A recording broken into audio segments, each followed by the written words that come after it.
Tradisyonal na parol patok pa kaya sa publiko sa presenteng panahon para sa sarong pamilya sa Pili, Camarines Sur na pirang dekada na ining hanap buhay. Iyo pa, ini asin iba pang detalye aramunta sa istorya ni Jessica Calinog. Christmas will never feel like Christmas kung mayo nin mga pampaskong dekorasyon, urog na an mga parol. Agree? Agree dyan si Nanay Nora kan Barangay Anayan Pili na nakatuoda na ang pagsabit nin tradisyonal na klase nin parol sa saindang tindahan tuyong paparanina ang Kapaskuhan. Di man po kayo puntang bongga para ma-experience ang spirit ng Christmas. Saro sa mga haloy nang nagigibok ang siring kaining klase nin parol sa banwaan nin Pili ang 71 anyos na si Tatay Cesar kan Barangay San Isidro. Ito po kayang dinadagsa na kami puro nga na libre. Sabi kan agum ko ngaya magbinta na kami kanin.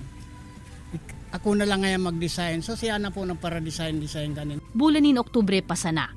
Dapat makagibo na sindani nasa 15,000 na pidaso kan 1 feet na parol. 35 pesos kada pidaso ang pabakal ninda kung digatos an order.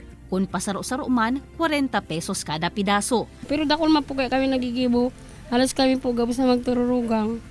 Karabang-tabang po kaya kami. Nakakatabang man po siya sa dawa dito na panggaragas. An parol saro sa mga daay mawawara sa Paskong Pinoy. Sigon ki Father Wilmer Tria, simbolo ininin liwanag sa tahaw kan kadikluman. Liwanag ka nin parol, iyan ang madara nin paglaom sa satuya na kayatang lampasan ang gabos na pagsubok, pagbalo na inaagihan kan taong niyan. Saro man yan, nagaro ang parol, iyo ang lampara na nagdadara sa tuya sa Belen, Quezon Cristo. Na siya talaga siya ang tunay na liwanag.